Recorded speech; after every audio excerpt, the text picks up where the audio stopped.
Before the sun even touched the London skyline, the royal system was already in full swing. On January 31, 2026, at exactly 7:46 a.m. Greenwich time, Buckingham Palace dropped a high-priority bulletin marked with the royal crimson crest. The tone was firm, precise, and shockingly direct. No frills, no sugarcoating.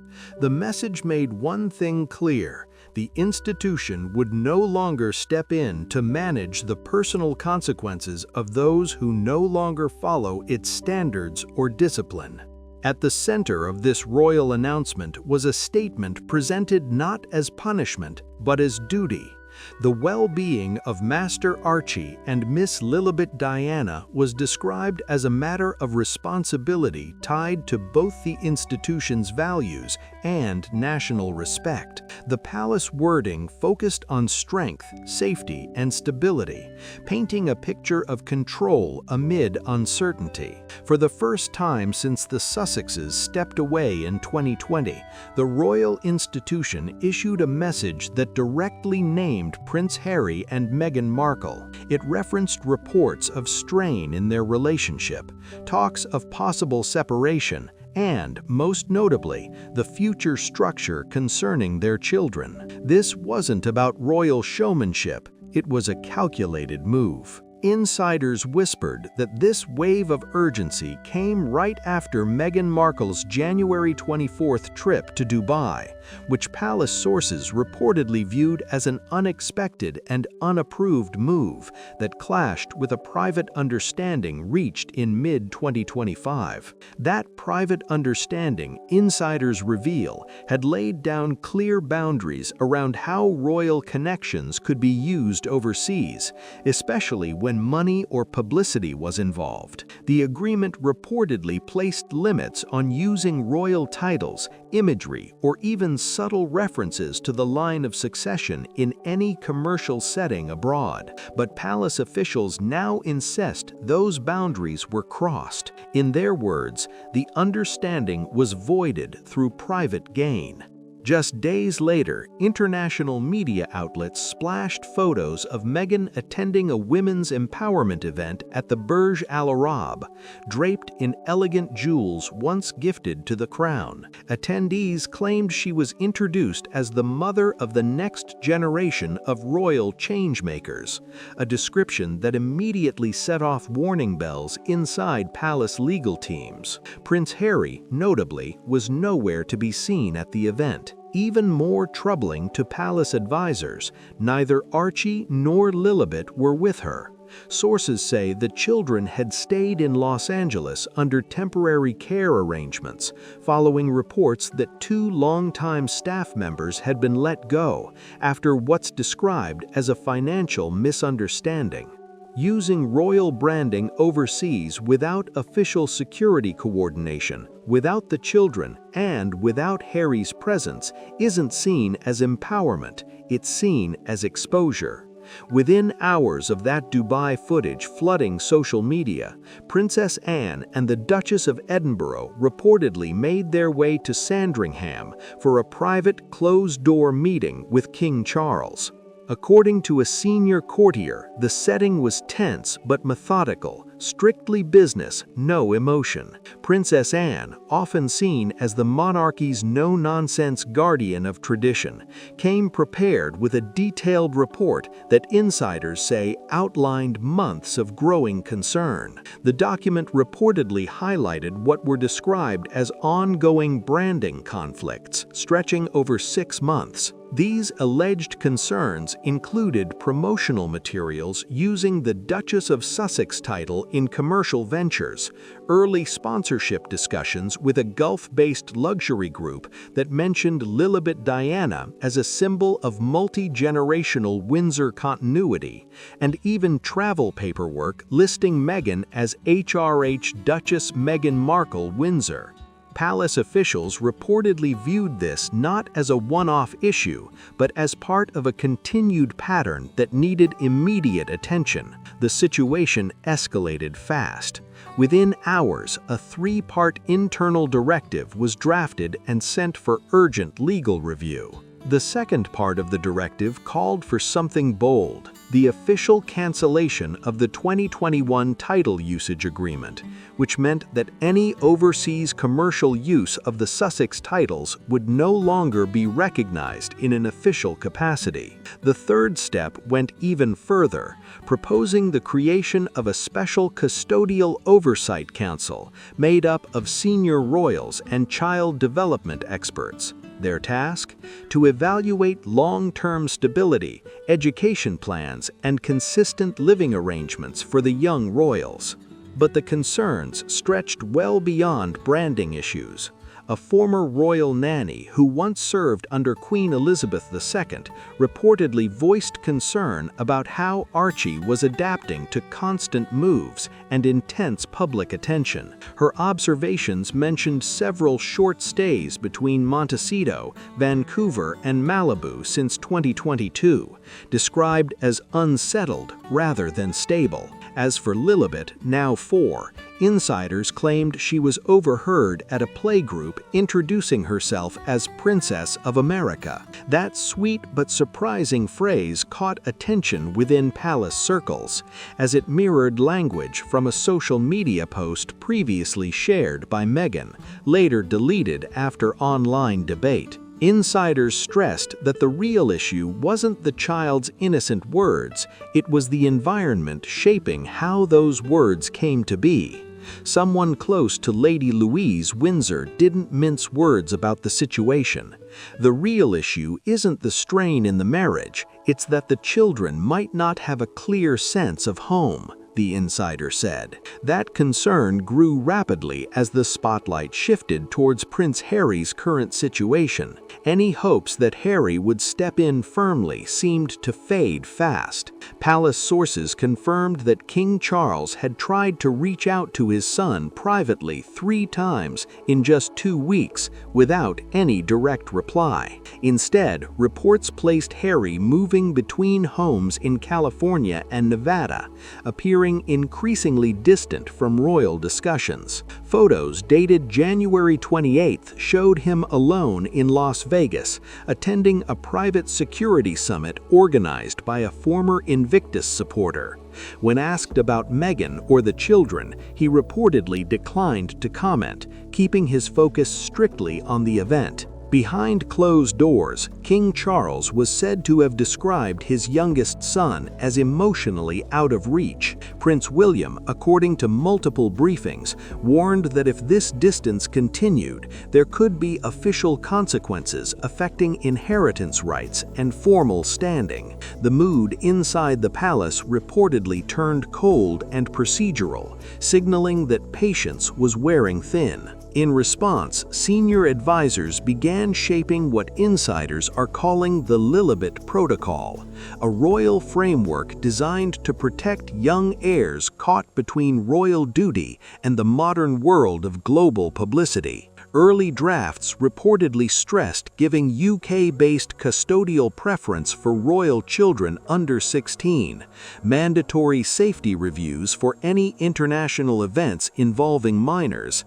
and tight oversight of media use connected to royal imagery or identity. Princess Catherine, according to palace insiders, quietly stepped forward with an offer. She was willing to provide access to trusted tutoring resources and emotional support if the children were ever to return to royal care in Britain. Behind the heavy doors of Sandringham's East Wing, senior royals gathered in deep discussion, and the atmosphere turned heavy with concern. Then came the question that reportedly changed the entire tone of the meeting.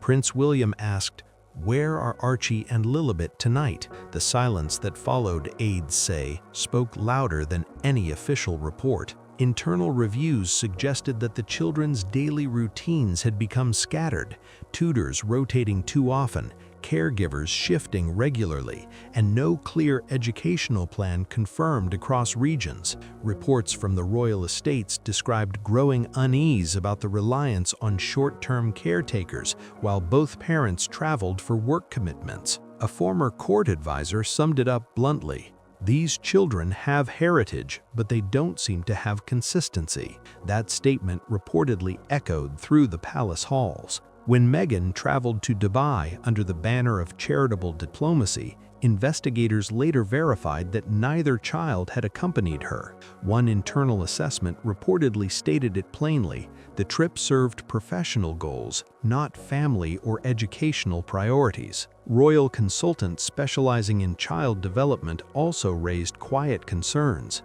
Documents indicated that Lilibet hadn't been registered in a verified learning or developmental program since late 2025. There were no accusations, but the absence of a clear structure sparked an official internal review. One aide spoke softly but firmly: "Routine matters more than reputation." That statement set the tone for what came next. Legal advisors for the Crown addressed Prince Harry's responsibilities head-on. In a formal memo, they clarified that emotional challenges, no matter how real, do not erase the obligations of parenthood. Princess Catherine was reportedly direct during a private discussion, emphasizing that compassion is vital, but it can't replace protection. That united perspective among the senior royals led to the activation of a rarely used policy known as the Custodial Sovereignty Clause, an emergency measure allowing the Crown to request partial guardianship oversight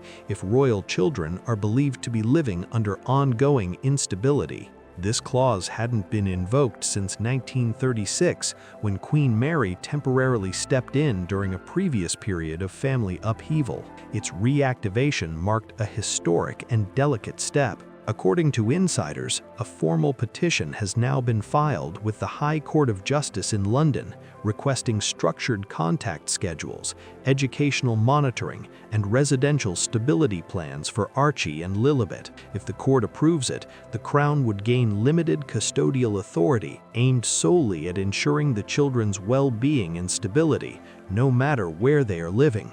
Queen Camilla, sources say, voiced hesitation, worried about how the move might appear to the public, but those close to the king insist the goal isn't control, it's structure. Princess Anne's response, now circulating quietly but firmly through palace corridors, reportedly brought the entire discussion to a close. Her words were simple yet powerful: "This is not removal, it is restoration." That statement, insiders say, shifted the energy in the room instantly. Lord Pembroke, a senior legal strategist within the royal household, explained the position with sharp clarity. Children cannot be raised in the shadow of contracts and headlines. They need structure, not exposure; stability, not sponsorships. His message echoed the sentiment felt across the royal circle. It was time to protect, not perform. A full dossier covering health updates, educational planning, residency logistics, and citizenship details has reportedly been handed to the Home Secretary for review. Lady Sarah Chatto has been appointed to lead a possible reintegration plan designed to ensure a calm and steady transition rather than a public spectacle. Prince Edward and the Duchess of Edinburgh have also stepped forward, offering their support as potential interim UK-based sponsors if relocation receives approval. So far, Meghan Markle has not issued a public response. Her legal team, when approached for comment, released a short, measured statement that remains on record. The Duchess will address these matters when necessary. But inside the royal sphere, the mood has unmistakably changed. The era of quiet restraint is officially over. Archie and Lilibet, children born into a lineage older than most nations, have now become the heart of a confrontation that can't be delayed any longer. The subject line hit like a thunderclap: plain, cold, and deeply serious. Welfare of Prince Archie and Princess Lilibet. Emergency review. What followed wasn't a simple briefing or advisory note. It was a full institutional plan that, according to insiders, could forever alter the shape of the Windsor family. The trigger behind it all was a leaked internal report compiled by the Department for Education and Child Welfare, working closely with royal observers and discreet international child development experts. The findings reportedly sent waves of concern through every level of the palace. Among the flagged issues, inconsistent schooling patterns for Archie, growing identity confusion linked to dual public narratives, and signs of emotional withdrawal reportedly observed in Lilibet. Sources within the palace stressed that this wasn't some media-driven controversy, it was a formal safeguarding notice that had crossed from private worry into official responsibility, with implications stretching far beyond California. The tone had shifted. This wasn't about image control or reputation anymore. It was about the well-being of two royal children caught between legacy and modern exposure. Behind closed doors, Princess Anne's words reportedly cut through the tension with unmistakable clarity. "They are Windsor children." The phrase was later repeated by senior aides as a defining statement of principle. One court insider summed it up powerfully. "The Windsor family will not stand by and watch children become symbols or strategies for attention." That declaration quickly became the driving force behind a confidential royal initiative quietly launched out of London, Operation Custodial Guard. Prince William reportedly stepped into leadership almost immediately, coordinating with Kensington Palace's legal director to establish a firm and unwavering stance. His statement left no room for interpretation. No child of royal blood will be raised where their legacy becomes a product for attention or content. Not while I'm here, not as a father, and not as the future king. Those words, insiders say, set a new tone inside the palace, protective, determined, and deeply personal. This powerful move came right after unsettling reports surfaced that Meghan's private media team had explored a documentary-style project tentatively titled Archie and Lilibet, California Royals. According to leaked internal materials, the concept framed the children as modern heirs trying to redefine a fractured royal legacy. While Netflix reportedly passed on the idea following earlier disputes involving the Sussex brand, presentation documents had already made their way to royal channels, causing serious concern among senior staff. Palace sources concluded that the project's intent was unmistakable, an attempt to build a second-generation Sussex image, apparently without official authorization and reportedly without Prince Harry's direct involvement. As London digested the news, tension rose across royal offices. It was clear that this went beyond creative storytelling. It had become a question of legacy, responsibility, and control. On January 27th, Meghan was seen attending a major gala in Dubai, hosted by the CEO of a prominent luxury technology group. According to regional observers, she was privately promoting a global Mother of Peace initiative, an effort that appeared to frame both herself and potentially her children as international goodwill representatives. However, the event's loose security measures raised eyebrows within royal and diplomatic circles. There was no mention of Prince Harry, no sign of royal clearance, and no visible coordination with official royal security teams, details that set off alarms back in London. What truly worried palace officials, though, were circulating reports, still unverified but persistent, suggesting that private advisors might have explored alternative citizenship options for the children through discreet legal channels. The mere possibility of that move reportedly triggered immediate concern about identity, heritage, and continuity. Prince Edward acted fast and strategically. Within 48 hours, he filed a formal petition with the UK Children's Commissioner requesting a cross-border guardianship review. His statement, recorded in official briefing notes, made the royal position unmistakably clear. This isn't about taking children from their mother, it's about grounding them in truth, continuity, and heritage, all of which currently seem uncertain. Behind palace walls, not everyone agreed.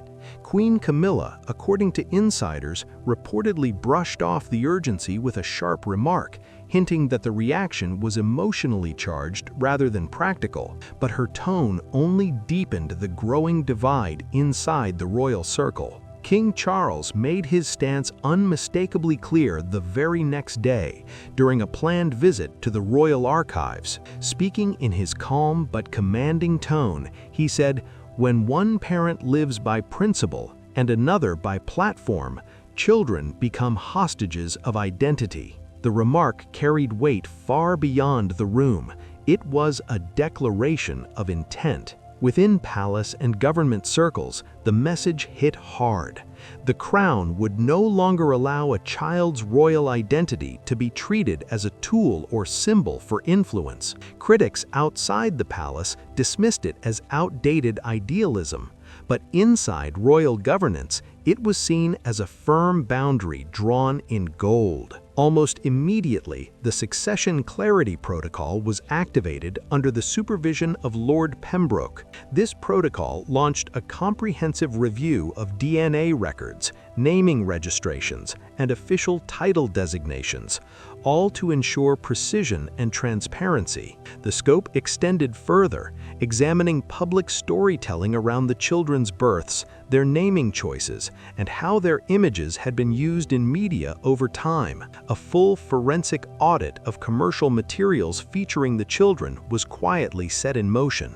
At the same time, confidential discussions began outlining a more permanent custodial structure. One proposal, put forward by Lady Louise Windsor and backed by the Duchess of Edinburgh, suggested a dual-country education system. The plan emphasized study in Crown-approved institutions, mandatory annual residence periods in the United Kingdom, and a complete digital pause on all child-related publicity or branding. Prince Harry was facing a defining moment. He would have to make a choice. Though the children remained physically in California, the momentum within the institution had shifted sharply. The Crown had drawn a firm line.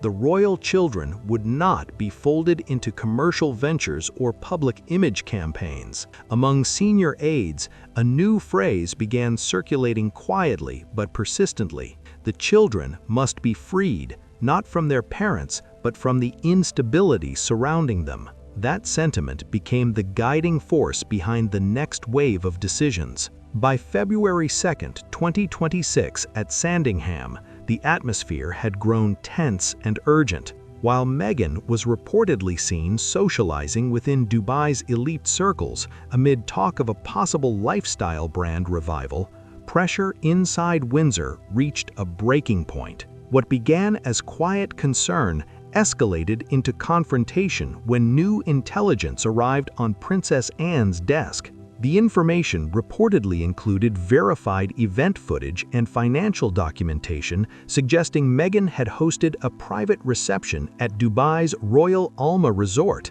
attended by high-profile investors. Once again, the noticeable absence of the children drew sharp attention, and this time it hardened the palace's determination. Lady Louise Windsor then took a rare step, breaking protocol to brief Princess Catherine and Prince Edward directly. She shared troubling first-hand observations from a recent visit to California, reports of caregivers rotating frequently, Lilibet being gently encouraged to adapt her speech for media presentation, and Archie spending time under loosely supervised care linked to social personalities. One insider clarified, it wasn't neglect, but it was chaos, beautiful chaos perhaps, yet no place for children of royal lineage. When asked about the situation, Meghan reportedly replied that it was all by design. Back in London, the atmosphere grew electric as King Charles called an emergency family council at Clarence House. Notably, Queen Camilla was not in attendance. Prince William entered the room carrying a sleek black file marked in bold lettering, "Custodial Protections, HRH Archie and HRH Lilibet." The sight alone set the tone. This was no ordinary meeting.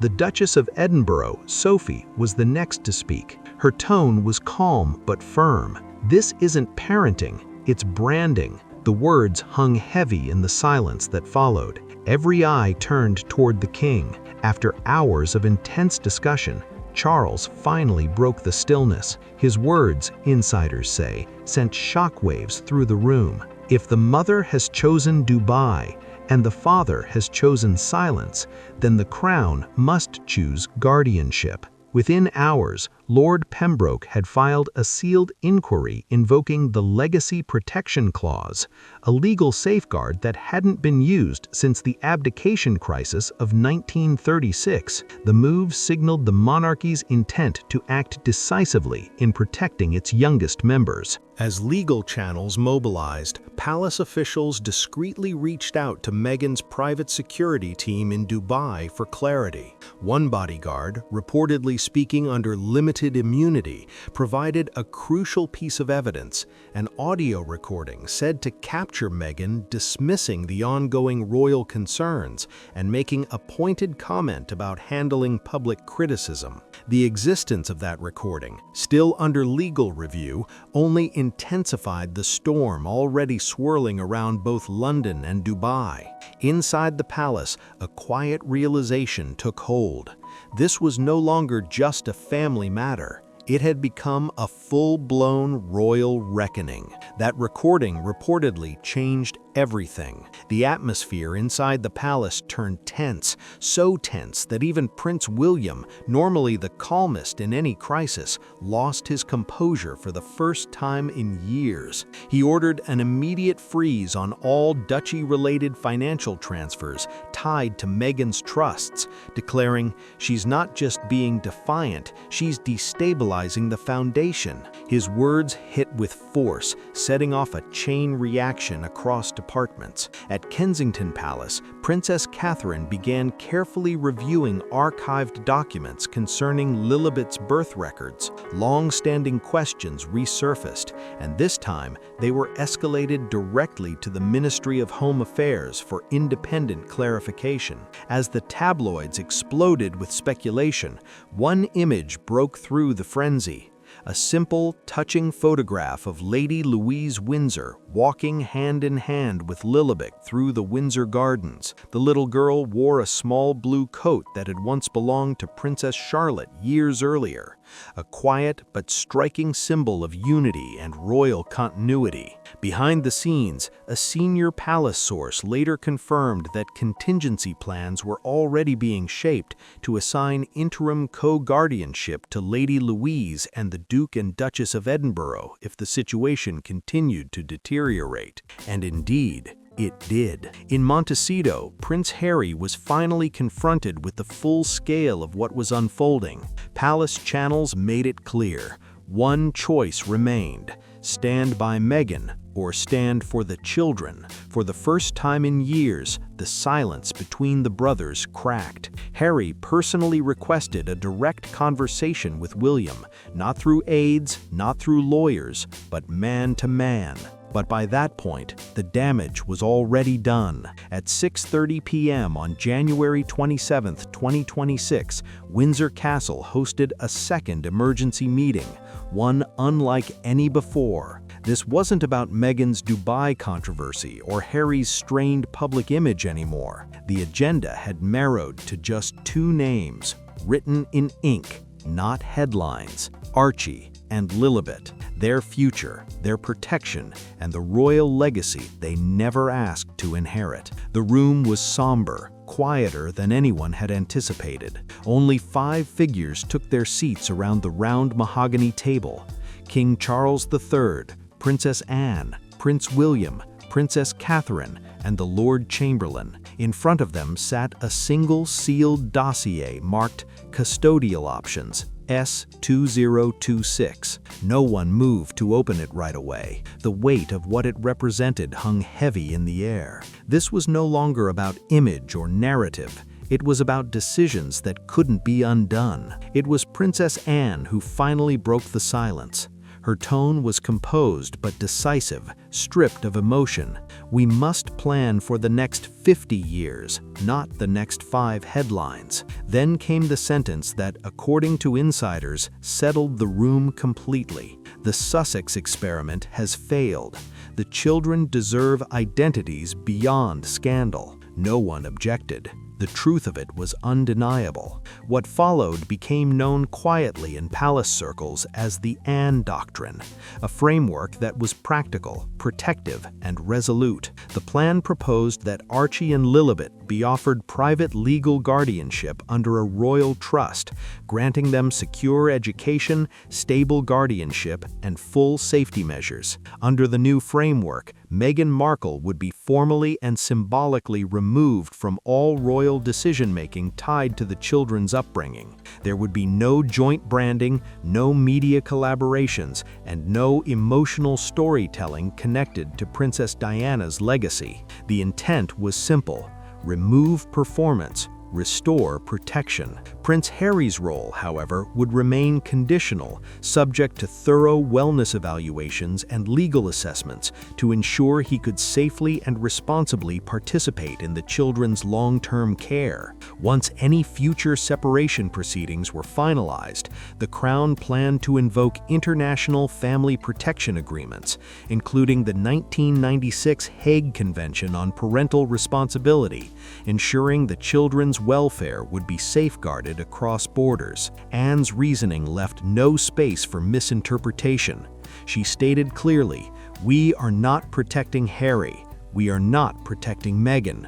We are protecting the monarchy's final moral link to the next generation." The room stayed silent. No one disagreed. The weight of her words carried both sadness and finality. But amidst that solemn resolve, Princess Catherine had already been working quietly in the background. Over the previous 3 weeks, she had consulted with child development experts, a former UN children's rights envoy, and a trauma specialist based in Geneva. Her efforts weren't about punishment, they were about healing. Catherine's philosophy was restorative rather than reactive. "We can't erase what's already happened," she reportedly told the group, her tone steady but heartfelt. "But we can give them the one thing they've never truly had: stability." Princess Catherine's proposal was both strategic and heartfelt. She introduced the idea of a sealed private trust fund dedicated solely to the children's emotional well-being, identity counseling, and transitional education. This fund would remain completely independent, separate from both royal assets and Sussex finances, to guarantee that every decision made was in the children's best interests. But the most touching part of her plan went far beyond law or policy. Catherine suggested including 2 deeply personal letters, handwritten by Princess Diana and preserved for decades in the Kensington archives. One would be for Archie, to be opened on his 18th birthday, and the other for Lilibet, on her 16th. These letters wouldn't be for the public, nor for legacy promotion. They would be private, heartfelt words from their grandmother, meant for them alone. Catherine also proposed annual heritage retreats, visits to Balmoral and Sandringham, far away from cameras and headlines. No photographers, no interviews, just peace, family, and reconnection at their own pace. Her plan resonated deeply, not only in the meeting room, but across the entire nation. A flash poll by The Times revealed that more than 78% of respondents supported Archie and Lilibet returning to the UK under structured guidance from the Wales family. One palace aide summed up the national mood candidly: "She's not punishing Meghan. She's protecting the children from being defined by chaos." But Meghan's team moved quickly. Within just 24 hours of the leaks, sources confirmed that she had activated a new book proposal, tentatively titled The Crown Behind the Crib. The pitch reportedly framed her as a mother standing firm against institutional control to defend her children's freedom and voice. And with that move, a new chapter of royal tension began unfolding, one where family, image, and legacy collided once again. If you've followed the story this far, don't forget to like, comment, and subscribe so you don't miss the next shocking turn in this royal saga. The drama isn't over yet, and trust me, what's coming next will leave everyone talking.